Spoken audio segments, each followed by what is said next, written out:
Good day, Spotlight fans. Now, I've been doing these reviews for a few years now, and I always love it when a fan donates a game or two to the show. Today I want to give a shout out to Chris from Oakland for sending me a big old box of games and wrestling memorabilia. In this episode, we're going to take a look at some of the games that Chris sent my way.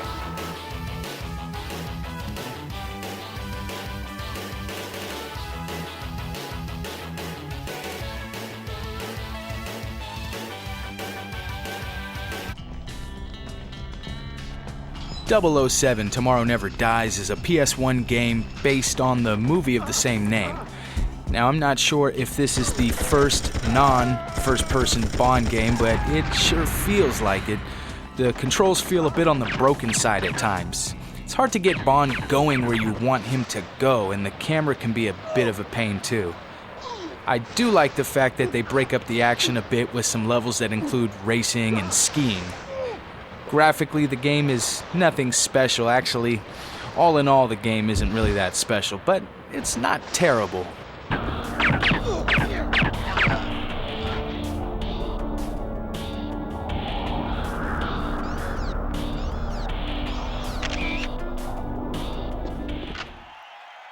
The Game Day series was a huge success on the PS1. At one point, it was actually outselling the Madden series, and it all started with NFL Game Day, released in 1995 in one of those early cardboard long boxes that I love getting my hands on.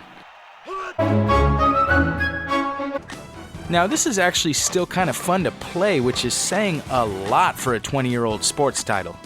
It's just a shame that EA had to snatch up exclusive rights to anything NFL in the gaming world. It's not pretty to look at, and there's no commentary, but you can see the bones of what would become a solid genre of football games. Oh man, NFL Blitz. This game brings back fond memories of Friday nights with a few buddies gathered around the old N64. In 1999, Blitz 2000 was released, and this is the PlayStation version. I've never actually played this sequel, but it picks right up where I left off with the first title. If you're not familiar with Blitz, it's an all-out war of a football game where anything goes. So if you want to smash into your rival like a freight train and then hit him with a leg drop just to add insult to injury, go ahead, it's fair game. It's just too bad I'm not as good as I used to be at this.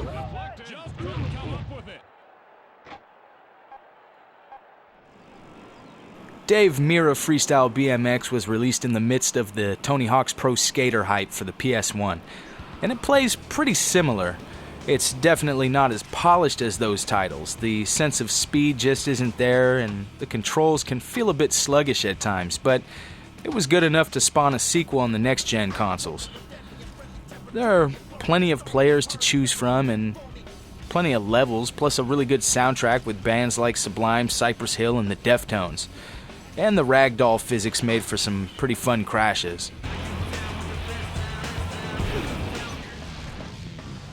Freestyle is one of those over-the-top dirt bike racing games with over-exaggerated tricks and loudmouth characters, and I love these kinds of games. This was quite the trendy genre in the early 2000s, heavily populating the game market, so I missed a few of these games back then, and this was one of them. There's two basic game modes, a trick mode where you're placed in a stunt course to gather points based on tricks performed, and a race mode where you'll face off against other riders. You'll want to perform as many tricks as possible as you're rewarded with boost, which you'll need to be competitive. I definitely plan on putting in some good time with this game.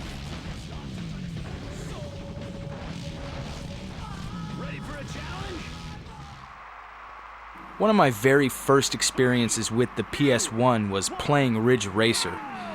This is a port of the Namco arcade game, and it was a launch title for the PS1.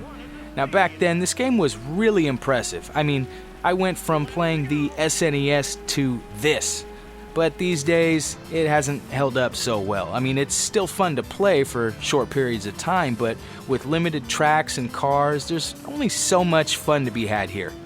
Nevertheless, if you've never played Ridge Racer, it's never too late. This game has definitely left its mark on the racing game world.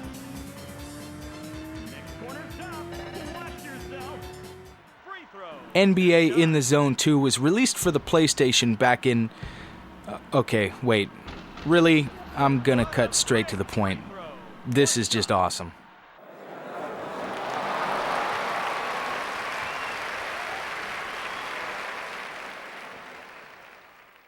Oh, say, can you see by the dawn's early light what so proudly we hailed at the twilight's last gleaming, whose broad stripes and bright stars through the Okay, that's enough.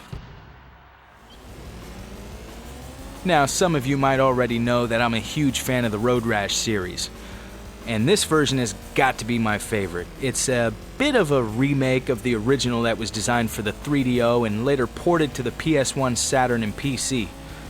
Amongst other things, they added these hilarious cutscenes that added a lot of humor to a normally pretty serious game.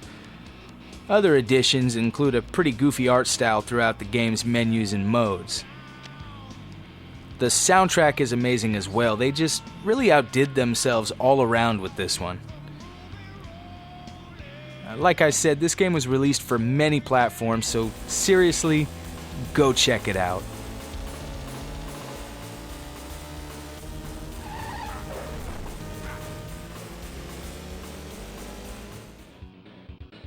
Battle Arena Toshinden was an early PlayStation 3D fighter that was originally slated as a PS1 exclusive. It was later released on the Saturn with more content. Go figure. Nonetheless, this is the PS1 version. And this is the first 3D fighter to feature weapons and, for the time, boasted some pretty impressive visuals. The gameplay can be a little bit on the slow side with a slight learning curve, but ultimately it's still a very fun game to pick up and play for short periods of time. I do own the Saturn version, but I'm very glad to add this version to my collection, especially in its long box form.